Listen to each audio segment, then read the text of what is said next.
बोकारो इस्पात संयंत्र में नियोजन की मांग को लेकर आश्रित संघ ने एडीएम बिल्डिंग के समक्ष 5वें दिन काला बिल्ला लगाकर किया प्रदर्शन। आश्रितों ने धरना प्रदर्शन खत्म करने से किया इनकार। वार्ता के लिए आए जिला प्रशासन को बैरंग लौटाया। बोकारो इस्पात संयंत्र में नियोजन की मांग को लेकर आश्रित संघ ने 5वें दिन एडीएम बिल्डिंग के समक्ष काला बिल्ला लगाकर किया प्रदर्शन। उसके पूर्व आश्रितों ने एडीएम बिल्डिंग के समक्ष धरना प्रदर्शन करते हुए भिक्षाटन भी किया। आश्रितों ने कहा कि 10 वर्षों से हम लोग बोकारो इस्पात संयंत्र में नियोजन को लेकर आंदोलन करते रहे हैं। कई बार जिला प्रशासन के समक्ष सेल प्रबंधन से त्रिपक्षीय वार्ता हुई, आश्वासन भी दिए गए, लेकिन आज तक नियोजन के नाम पर केवल धोखा ही मिला है। इसलिए आश्रितों के पास अब कोई रास्ता नहीं बचा है। नियोजन को लेकर आश्रित परिवार अब आर पार की लड़ाई लड़ने को तैयार है। चाहे कुछ भी हो जाए, हम अब अनिश्चितकालीन धरने पर बैठ गए हैं। धरने पर बैठे आश्रितों ने कहा कि इस कड़ाके की ठंड में आज हम लोग 5वें दिन भी धरने पर बैठे हैं और हमारे पास सेल प्रबंधन की ओर से कोई भी अधिकारी या पदाधिकारी वार्ता करने नहीं पहुंचे। हर दिन हम लोग किसी दिन भिक्षाटन किए, किसी दिन बूट पॉलिश और भारी ठंड में कपड़े उतारकर अर्धनग्न प्रदर्शन करने पर मजबूर भी हुए हैं। इसके बाद भी अगर प्रबंधन जल्द इस पर विचार नहीं करती है तो हम लोग उग्र प्रदर्शन करने को बाध्य हो जाएंगे। जब तक हमारी मांगे पूरी नहीं की जाएगी, इसी तरह हर दिन अलग अलग तरीके से विरोध प्रदर्शन करते रहेंगे।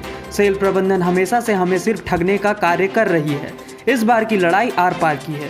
इसी धरना स्थल पर ही हमारी मौत होगी या नियोजन मिलेगी। वहीं नियोजन की मांग को लेकर धरना प्रदर्शन कर रहे आश्रित संघ से जिला प्रशासन से आए चास अंचलाधिकारी दिवाकर द्विवेदी को बैरंग लौटा दिया गया है। 3 दिनों के अंदर सेल प्रबंधन से त्रिपक्षीय वार्ता आश्वासन दिया जा रहा था, जिसे आश्रित संघ ने ठुकरा दिया है। फिर आप पहुंचे हैं इनको समझाने के लिए? बिल्कुल 4 से 5 दिन हो गया। ठंड का भी समय है और अभी कोविड भी चल रहा है। हम लगातार बात कर रहे हैं इनसे और हमारा रोल है कि हम लोग फैसिलिटेट करवाएं, आश्रित संघ को और बीएसएल को बिठा के बात करवाएं। हम लोग इसमें प्रयास कर रहे हैं, लगातार बात कर रहे हैं और हम लोग इनसे अनुरोध भी कर रहे हैं कि आप 2-3 दिन के लिए अपना धरना प्रदर्शन बंद कर दें। हम लोग मंगल या बुधवार तक बैठ के बातचीत करेंगे।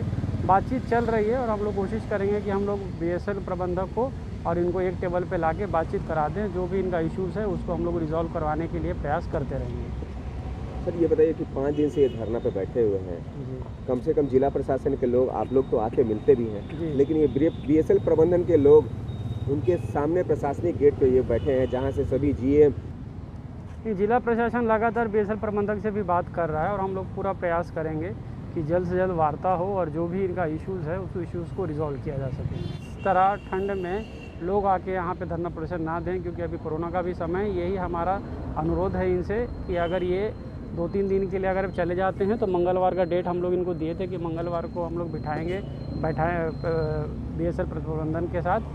बातचीत चल रही है और हम लोग कोशिश करेंगे कि बातचीत करवा के इश्यूज़ को रिजॉल्व कर दिया जाए। धरना पर बैठे लोग आरोप लगा रहे हैं कि प्रशासन और हटने के लिए दबाव बना रहे हैं। नहीं, मैंने बताया कि ठंड का भी समय है, अभी शीतलहर बढ़ने वाली है और कोरोना का भी समय है। हमारा यही अनुरोध है कि अभी कोशिश करें कि क्योंकि हम लोग बातचीत करवा देंगे, तो हमारा यही कहना था कि आप लोग अभी घर चले जाएं और मंगलवार बुधवार को हम लोग बातचीत कराने का एक डेट निर्धारित किए थे। बस यही हमारा अनुरोध है इनसे, ताकि किसी प्रकार की जी बातचीत चल रही है।